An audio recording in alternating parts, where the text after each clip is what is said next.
अस्सलाम वालेकुम, मैं हूं डॉक्टर इरफान अहमद। आप सबको खुशामदीद।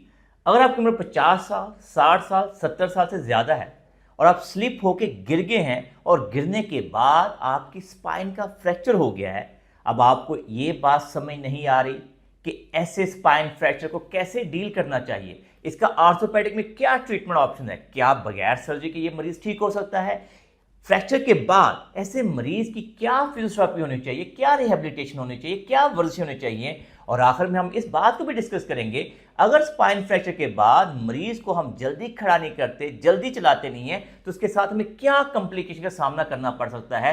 तो हम सबसे पहले इस वीडियो के अंदर इस पॉइंट को डिस्कस करने की कोशिश करेंगे कि स्पाइन फ्रैक्चर के बाद हमें कैसे पता चलेगा कि इसको स्पाइन का फ्रैक्चर है, इसको कंप्रेशन फ्रैक्चर है या इसको हिप का फ्रैक्चर है। ये भी कि जब हमारी उम्र 50, 60 साल, 70 साल से ज़्यादा होती है तो जो सबसे कॉमन प्लेस गिरने की है वो बाथरूम है, वो वॉशरूम है। कहीं पानी की वजह से स्लिप हो जाते हैं, कहीं पे हमारी तवज्जो सही नहीं होती, वहाँ स्लिप हो जाते हैं। और अगर स्लिप होने के बाद आप किसी ऐसे एंगल पे गिरते हैं कि आपकी कमर में शदीद दर्द हो रही है, उसके बाद आपसे करवट नहीं ली जा रही, आपसे खड़ा नहीं हुआ जा रहा, तो लाइकली चांसेस है कि आपको एक वर्टिब्रा का कंप्रेशन फ्रैक्चर है। उसकी तस्वीर आप यूं देख सकते हैं।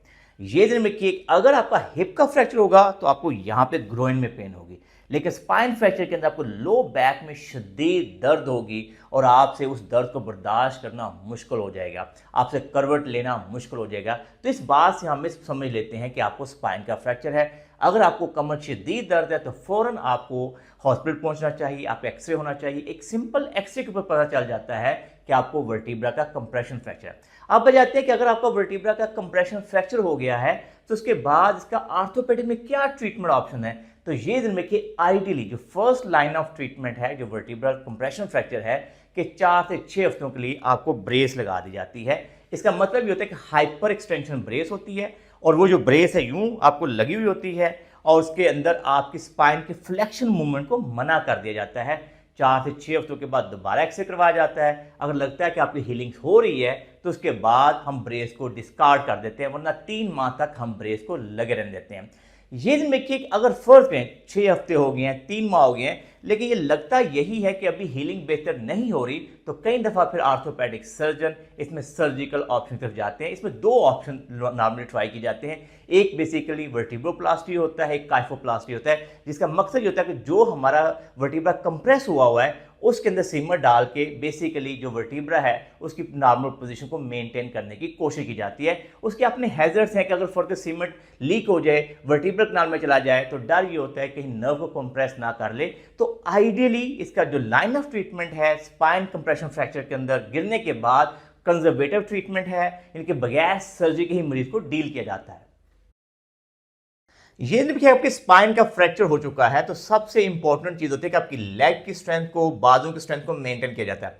जो हमने ब्रेस लगाई होती है नॉर्मली हम अपने पेशेंट इंकरेज करते हैं जब आप सीधा लेटे हुए हैं आप इस ब्रेस को उतार दें। ब्रेस नॉर्मली आपको बैठने के लिए, चलने के वक्त लाजमी लगानी चाहिए, लेकिन लेट के आप उसको उतार सकते हैं। लेट के जो एक्सरसाइज हम अपने पेशेंट को करवाते हैं वो हील स्लाइड के साथ नी को बेंड और एक्सटेंड करना, ये आपकी पहली एक्सरसाइज होती है। नंबर 2 अपने पाँव को गाहे गाहे हिलाते रहते हैं। नंबर 3 घुटने को नीचे प्रेस करते हैं, 5 तक काउंट कर लेते हैं, फिर दोनों टांगे हम बेंड कर लेते हैं और सिंपल लेग को आउटवर्ड इनवर्ड मूव करते हैं। मकसद ये है कि लेग के अंदर ब्लड फ्लो मेंटेन रहे, हमारी लेग की स्ट्रेंथ मेंटेन रहे। इसके साइड बाय साइड हम अपने पेशेंट को इंकरेज करते हैं दोनों हाथ पकड़ें, बाजुओं की ये मूवमेंट्स करनी होती हैं ताकि शोल्डर के अंदर कोई स्टिफनेस ना आ जाए। 10/2 रेपिटेशन के साथ ये करते हैं। साइड बाय साइड जब आप लेटे हुए होते हैं हम अपने पेशेंट को इंकरेज करते हैं आपने नाक से लंबा और गहरा सांस लेना है, मुंह से निकालना है ताकि आपके लंग्स फुली एक्सपैंड करते रहें। जब आपने ये दिन में करवट लेनी होती है तो उसके अंदर हम अपने पेशेंट कहते हैं लॉग रोल मेथड यूज करें कि सिंपल फर्क एक टांग को बेंड करें, पेट को अंदर खींच लें और इस तरीके से आप टर्न लें। सबसे बड़ा मसला पेशेंट के अंदर टर्न लेने का होता है, तो आप इसी से टर्न ले सकते हैं। इसी में आप अपने फैमिली मेंबर से भी हेल्प ले सकते हैं कि जब आपको टर्न ले तो आप पूरे एक 1 पीस के अंदर लॉग रोल मेथड के थ्रू आपने टर्न लेनी होती है। खुद से टर्न लेनी हो तो आपने एक टांग को बेंड कर ले और फिर इस तरीके से पेट को अंदर खींच के टर्न ले ले ताकि जब आपकी बैक में दर्द होगी तो आपसे करवट लेना भी मुश्किल हो जाता है। तो ये बहुत सिंपल और सादा एक्सरसाइज होती हैं जो आपने 4 से 6 हफ्तों से लेकर 3 माह तक करनी होती हैं। इस दौरान आपने कोशिश यही करनी होती है कम से कम बैठें और कोशिश करें जितना आप हिम्मत करके चल सकते चलें और लेट के एक्सरसाइज करते रहें। 6 हफ्तों से लेकर 3 माह में ये नॉर्मली फुली रिकवरी हो जाती है और आप फुली नॉर्मल लाइफ में वापस भी आ जाते हैं।